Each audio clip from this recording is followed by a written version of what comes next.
Retour sur le plateau de TV Finance. On va rejoindre tout de suite Hervé Dupré pour Chronocag. Bonjour Hervé. Bonjour Roselyne. Vous êtes trader pour compte propre et gestion indépendante. Hier donc le CAC a repris du galon sans pour autant retrouver les 7300 points. Un peu d'élan avant les échéances macroéconomiques de mercredi et jeudi. Tout à fait, donc de retour de cette période estivale, on peut faire un point un petit peu plus global sur le marché. Donc comme vous l'avez dit, mis à part aujourd'hui le zoo qui à mon avis aura relativement peu d'influence, le marché est plutôt en mode stop dans l'attente de l'IPC US demain et jeudi de la BCE.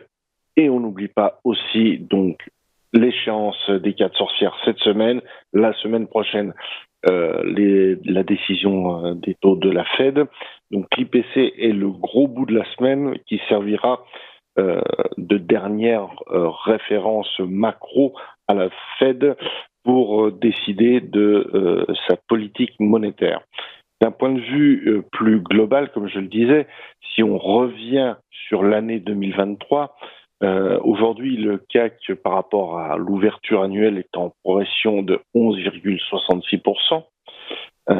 Mais si on regarde un peu plus dans le détail, depuis le 15 février, il n'a strictement pas bougé. C'est-à-dire que ça fait, grosso modo, à quelques jours près, 7 mois que le marché n'a strictement pas évolué par rapport à l'ouverture annuelle. La progression globale de l'année s'est faite sur 1 mois et demi. Alors, qu'est-ce qu'on peut en tirer comme conclusion, si tant est qu'on puisse en tirer des conclusions? C'est que nous sommes dans un range, qu'il est un peu plus éternel qu'à l'habitude, et que là, en l'occurrence, dans l'écart type intraday dans lequel nous sommes aujourd'hui, nous sommes bien au milieu. Donc, c'est surtout le moment de ne pas trader en gros volume et d'espérer un gros mouvement qui va arriver probablement mercredi, sauf que le sens pour l'instant est absolument indéterminable puisqu'on a un peu épuisé tout ce qui est divergence haussière, baissière, etc.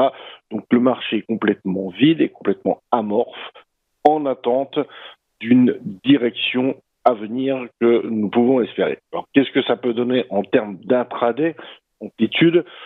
Pour l'instant, je ne le vois pas aller vraiment au-delà de 7358 parce qu'il n'y a aucun catalyseur pour, donc, si ce n'est par des effets de compensation.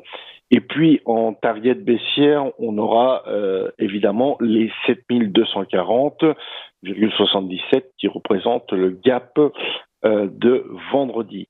La bougie de vendredi, si elle est jolie d'un point de vue complète, sa construction intérieure me semble relativement poreuse. C'est la raison pour laquelle je ne suis pas ni full acheteur, ni full vendeur. Donc on reste très attentif et on pourra travailler le marché quand il aura décidé de sortir un petit peu de ce range sur les points extrêmes. Pour l'instant, il n'y a pas de quoi travailler plus que ça, si ce n'est faire des petits écarts intraday. Voilà. Voilà, et on va attendre donc que le marché veuille bien sortir de son bois. Et ce matin, eh bien, le CAC 40 a démarré avec une petite hausse à l'ouverture, plus 0,2%. Merci beaucoup Hervé Dupré pour votre éclairage, votre décryptage et belle journée à vous.